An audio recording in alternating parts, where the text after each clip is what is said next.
అందరికీ నమస్తే అండి.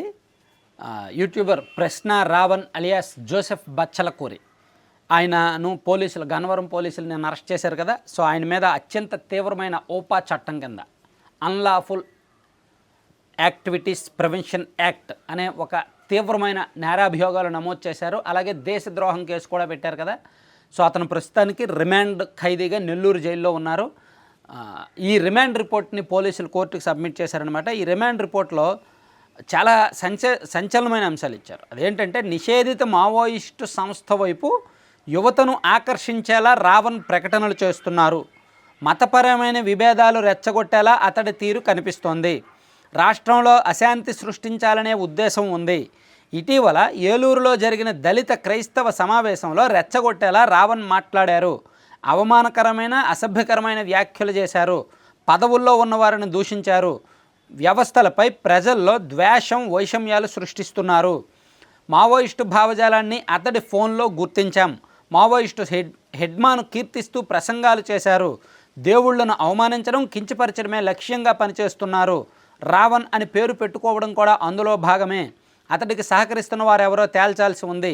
విచారణకు నిందితుడు సహకరించడం లేదు అని రిమాండ్ రిపోర్ట్లో పేర్కొన్నారు.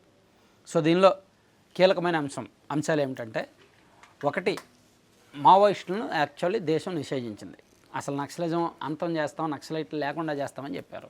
సో అటువంటి వారిని ప్రోత్సహించేలాగా, అటువంటి దాన్ని ప్రేరేపించేలాగా అతని ఫోన్లో కొన్ని సందేశాలు ఉన్నాయి, అతని ప్రసంగాలు ఉన్నాయి అని చెప్పారు.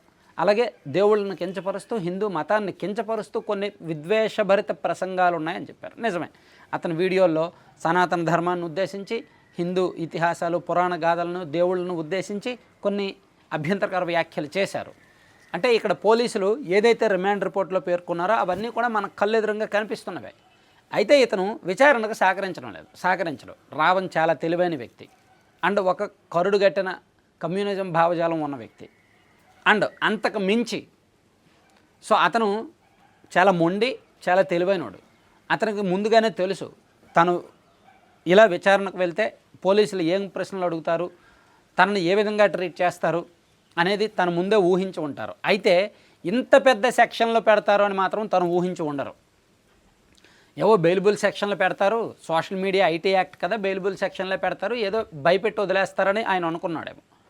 అందుకే నేను బయటకు వస్తాను, ప్రెస్ మీట్లో మాట్లాడతాను, అన్నీ నేను అసలు భయపడను, ప్రశ్నించే గొంతును ఆపలేరని చెప్పి ఆయన నక్కపల్లిలో ఒక వీడియో రిలీజ్ చేశాడు ఏలూరు పోలీసులు అరెస్ట్ చేయడానికి ముందు. కానీ ఆ తర్వాత గన్నవరం పోలీసులు అసలైన సినిమా చూపించారు. అత్యంత తీవ్రమైన నేరాభియోగాలు మోపారు. సో ఇప్పుడు రావణ్ అనుకున్నది ఒకటి, అతని మీద నమోదు చేసిన కేసులు కొన్ని.